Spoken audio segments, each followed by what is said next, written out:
At times, it can bring the whole planet to a standstill.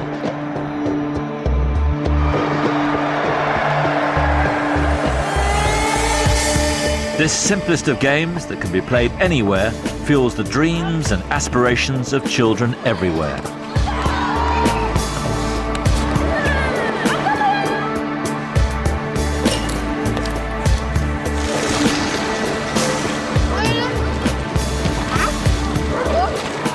It's about local pride and national identity.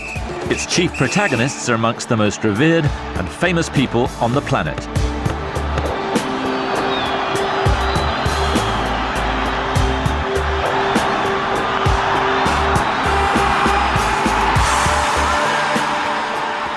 The 2002 FIFA World Cup finals reached a cumulative TV audience of more than 28 billion viewers in 213 countries. Football is without doubt the greatest sport there's ever been. It is a school of life. It is a school of life based on individual discipline, on respect to the others, teammates, opponent, to the referee. It is a fighting game with a fighting spirit, but a good spirit. You are always in a group. You learn to lose, very important. You learn to win, that's easy. And you are never alone. And this game provokes a lot of hope. A hope not only to become a better footballer, but to become a better human being. FIFA House in Zurich. This is the headquarters of the football world. From here, the beautiful game at every level is overseen. The current president, Joseph S. Blatter, was elected in 1998. We have 204 national associations, more members than the United Nations, and we have 250 million adepts of our game active, about 30 million girls and women, about them, but with all their families and all together, it's more than 1 billion people in the world is now affected by this virus. But it's a positive virus. Positive virus is football, and football can bring people together. The year 2004 marks the 100th birthday of FIFA. For a century, FIFA's been the historical epicenter for the global spread of the modern game.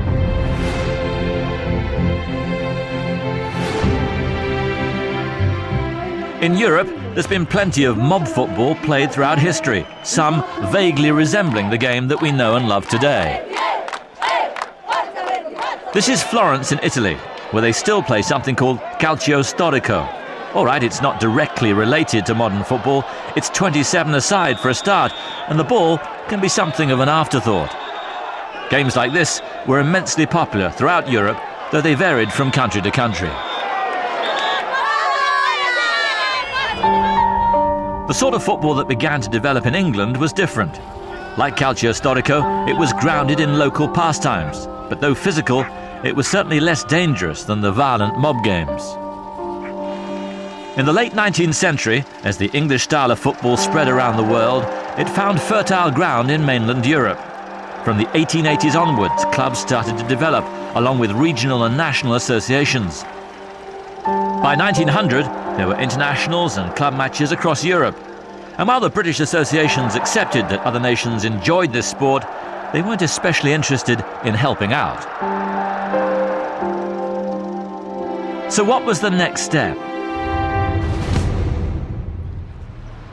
Well, if the Europeans wanted to set up a framework for international relations, it was clear they'd have to do it themselves. So Robert Guérin, president of the French Football Association, invited representatives from across Europe to 229 Rue Saint-Honoré in Paris on May the 21st, 1904. Today it's a shoe shop, but this was the birthplace of one of the most influential bodies in world sport. 7 nations were there. A club side represented Spain, Madrid FC, who've since become Real Madrid. The establishment of FIFA provided national associations and their constituent clubs with an international framework. Within a year, 15 nations were represented across Europe, including the British. This programme will follow the path of football's development across the globe at international and club level. The First World War severely held back the development of the game. Though such was the popularity of football, international matches were still played between the European powers on neutral territory. By the end of the war, football was still the #1 sport in all of FIFA's original member countries. With the war over, the nations of Europe and South America began to challenge Britain's domination of the game. South America had already laid down the gauntlet, with Uruguay winning Olympic football titles in 1924 and 28, and the first FIFA World Cup in 1930, a tournament they hosted themselves.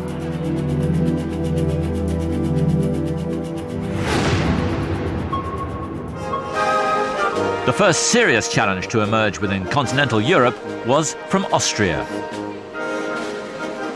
After the war, the Austrian national team manager, Hugo Meisel, and his English coach, Jimmy Hogan, formed an unlikely alliance.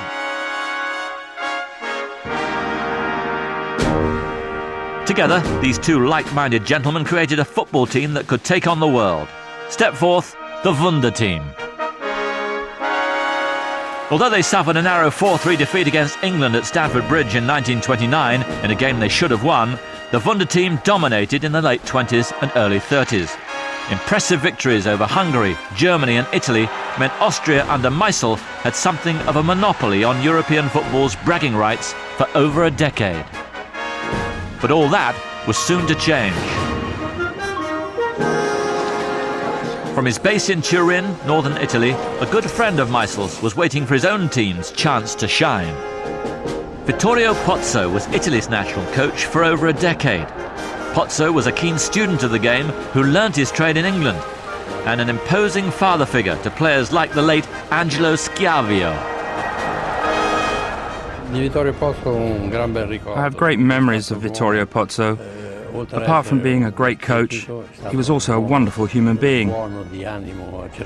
He always tried to encourage his players, especially during difficult moments. I can't say enough about him.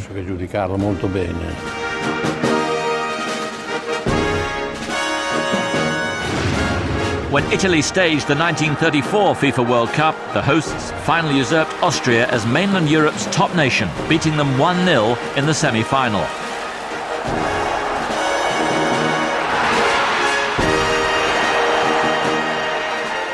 In the final, Pozzo's men met another strong nation from Central Europe, Czechoslovakia, in front of Italian dictator Benito Mussolini. Italy were the firm favourites, which was just as well, as Il Duce had indicated strongly how important the victory was to him. The Czechs took the lead, but couldn't hold on. Goals from Orsi and an extra-time strike from Schiavio saw Pozzo's side emerge 2-1 victors. For the first time, the Europeans had made a big impact on the FIFA World Cup. Italy had to defend their title 4 years later in France. The Wunder team had raised European football to new levels, but had failed to win the ultimate prize.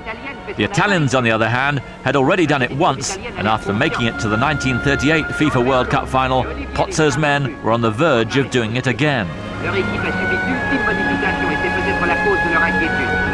They took on Hungary in the Stade Colombe, Paris. It would prove to be Pozzo's, and at that time Calcio's, finest hour. Although there are only two survivors from the side that won the tournament in 1934, they still managed a convincing 4-2 victory. Pozzo remains the only coach in history to lead his side to 2 consecutive FIFA World Cups. It was the high point of Pozzo's tenure as coach. Sadly, the Second World War intervened, and his side, still to reach its prime, were unable to shine on the big stage again.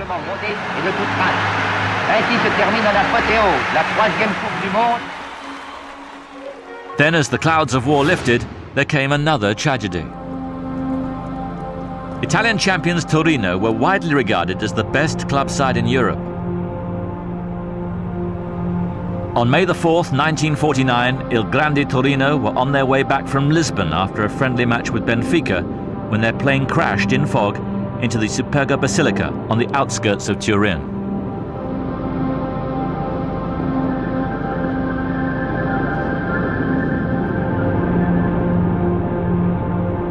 All on board were killed, including the backbone of the Italian national side. The whole country was sent into mourning.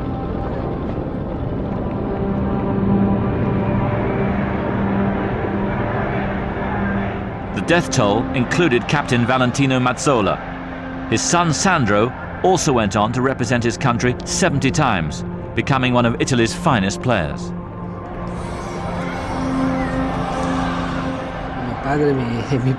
My father used to take me to play football with him. He actually said I would become a footballer, but I would find that out later in life. He said even from a very young age I had the potential. My passion for the game definitely came from him.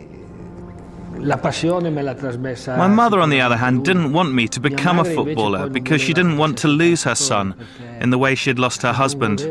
But I managed to convince her, and she let me get on with what I wanted to do.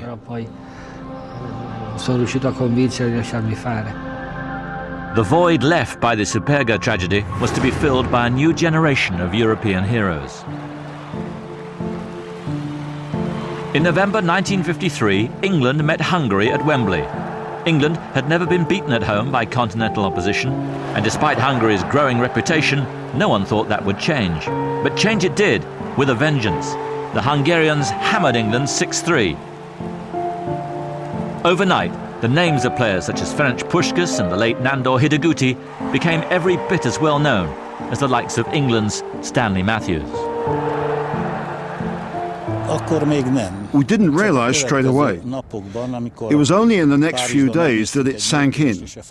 We went to see a football match in Paris, where the French fans gave us a standing ovation and asked us to walk out onto the pitch. Later we went to Vienna, and the mayor invited us to dinner. Only after that did we realize what a great result it was against England. 6 months later, at the NEP Stadium in Budapest, the sides would meet again.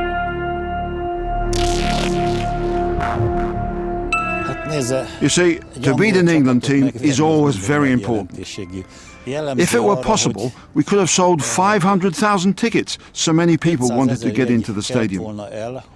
You could sell a ticket for at least 10 times its face value. Some people were even offering their prize pigs for a ticket. That's how big this game was. This time it finished 7-1 to Hungary. The side, dubbed the Mighty Magyars, were already Olympic champions, and under coach Gustav Sebesh played a new brand of quick-passing football that was taking everyone by surprise. After 1945, the new communist regime abolished what was a strong professional league in Hungary, but they made sure their top players were as well looked after as their Western European counterparts. Army Major Ferenc Puskás, for example, wasn't expected to keep his rifle clean, just his fancy car.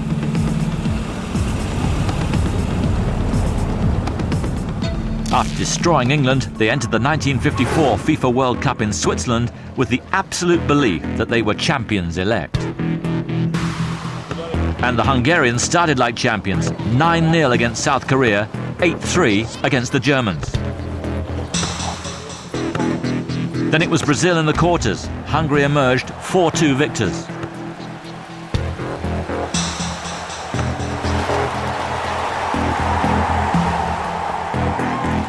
Next up, reigning champions Uruguay, who'd never been beaten in a FIFA World Cup match. It went into extra time and finished 4-2 to the Magyars. Hungary had made it to the final. It was a great match, but another physically draining encounter. They now faced West Germany, captained by the great Fritz Walter. Despite being serious underdogs, Walter and co. were seemingly fresher and more relaxed after a much easier passage to the final.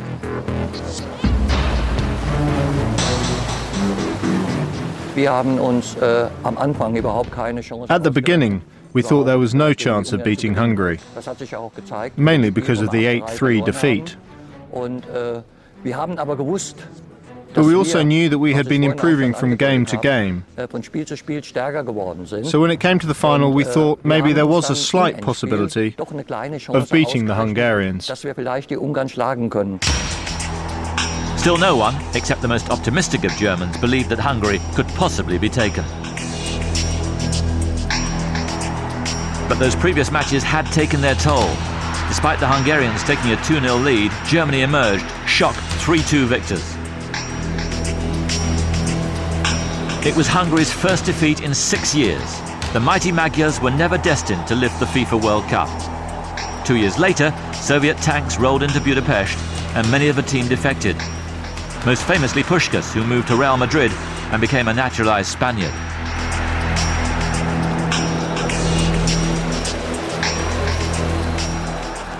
With the subsequent changes in political climate, the class of '54 were able to return to their beloved Hungary and talk proudly about their achievements. Not only did they make a huge impact on international football, but many like Puskás, who played for crack Budapest side Honvéd, were indirectly responsible for the creation of club football's biggest competition. The extraordinary story began in 1954 when Honvéd travelled to England to play Wolverhampton Wanderers. The English press, still smarting from Hungary's win at Wembley, saw Wolves' 3-2 victory as revenge. Wolves had already beaten Spartak Moscow 4-0, and English journalists, never ones to shy away from hyperbole, claimed for them the mantle of world champions.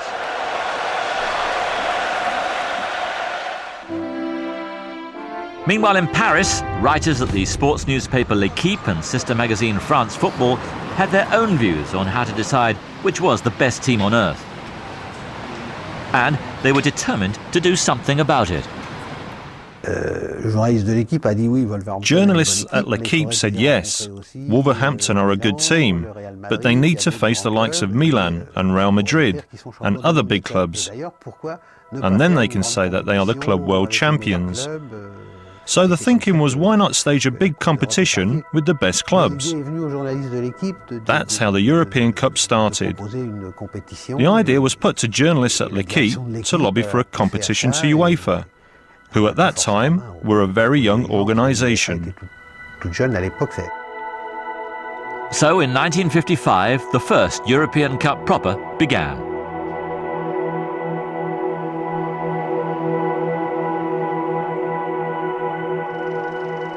The highly active associations in Central Europe, though, had been one step ahead of the game. A hugely important tournament, the Mitropa Cup, began in 1927, featuring Austrian, Czech, Hungarian and Italian clubs. Now it was time to go a stage further and find a champion club for the whole of Europe. One team rapidly became synonymous with European Cup success. It was neither Honvéd nor Wolves.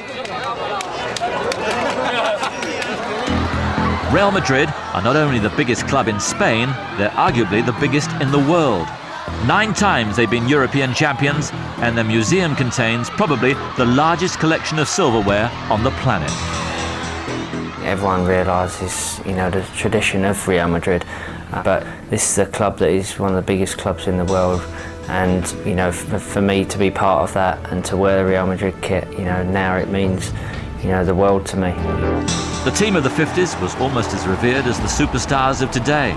For Beckham, read the great Di Stefano. For Zidane, read Puskás. The Spanish side dominated the European Champions Cup, winning the first 5 tournaments. Real's finest hour came on an unforgettable evening in Glasgow in 1960. They beat German side Eintracht Frankfurt 7-3 in a game which was arguably the greatest European final of all time. Real Madrid's Pachin, who played in the game, still can't believe it. I remember they went 1-up, and then after that it was like a festival. Puskás scored 4 goals and 3 for Alfredo Di Stefano. It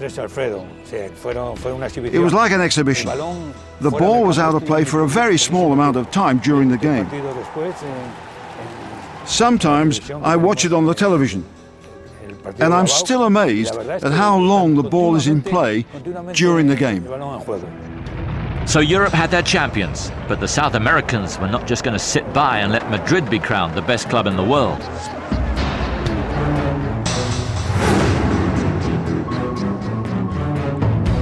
The Copa Libertadores, instigated in 1960, would provide their challenger to find the world's best club. The Copa champions were Peñarol, a side from a suburb of Montevideo, Uruguay. The team, formed in 1891, some 11 years before Real Madrid, by English railway workers, had risen to become one of South America's strongest club sides. It started well enough for the South Americans with a draw in Uruguay, but a crunching 5-1 defeat in Madrid confirmed what many had suspected: Real could beat anyone. Perhaps one reason for their success was that they were not afraid to search far and wide for talent. Real became one of the first big clubs to make major signings from abroad. Ferenc Puskás, of course, who had been with the mighty Magyars, but perhaps their greatest star came from Argentina. Alfredo Di Stefano had travelled to Spain from his homeland via Colombia. He spent an unconvincing season with Barcelona before joining Real Madrid. 5 European Cups speaks volumes for what he meant to them. Di Stefano, like Puskás, became a naturalised Spaniard, but the man who'd take Alfredo's mantle as South America's finest never plied his trade in Europe. Santos, a port city just south of Sao Paulo, is home to the club where Brazil's finest ever player spent most of his career.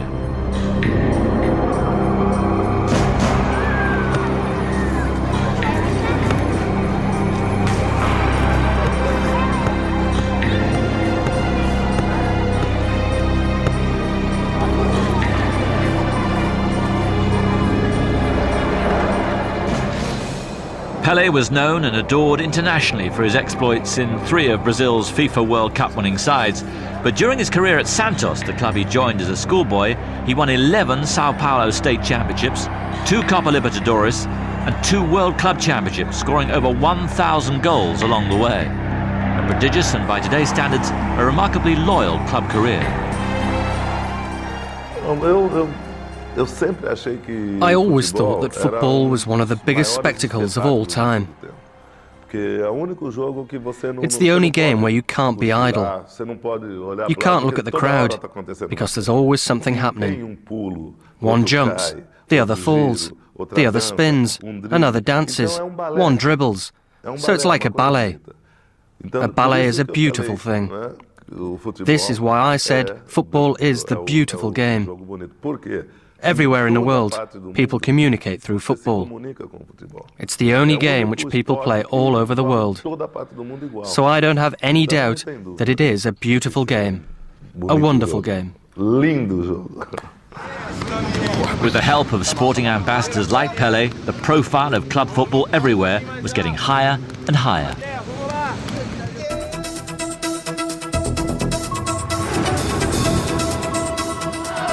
Welcome to Cairo. The 2 giants of Egyptian football, Zamalek and Al Ahly, meet here in one of the top fixtures in the Arab world.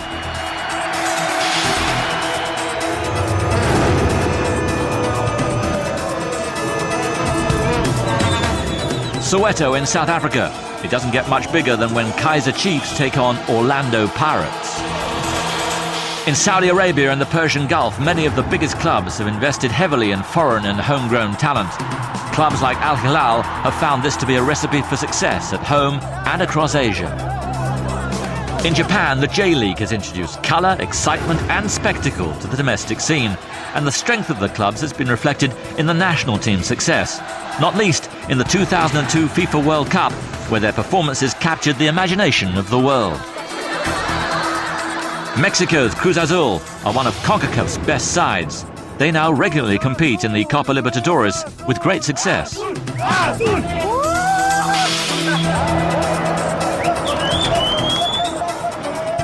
Club football is as big as it has ever been. At the highest level, it has developed into a thriving business. The top clubs enjoy worldwide support and can generate large amounts of money. It's a phenomenon that FIFA themselves are happy to embrace. We need the big clubs again because the World Cup we cannot play it every year. We play it every 4 years. So in the meantime, we must have something to activate the promotional part of football. In 2000, FIFA decided to recognise this expansion in the club game. Brazil was the venue for the first FIFA Club World Championship. 8 teams from all 6 of the world's football confederations were vying to become the first winners of this tournament. It was an all-Brazil final, with Sao Paulo club Corinthians beating Vasco da Gama from Rio. Plans are now afoot to stage the second tournament in 2005. FIFA has certainly come a long way from 229 Rue Saint-Honoré in Paris.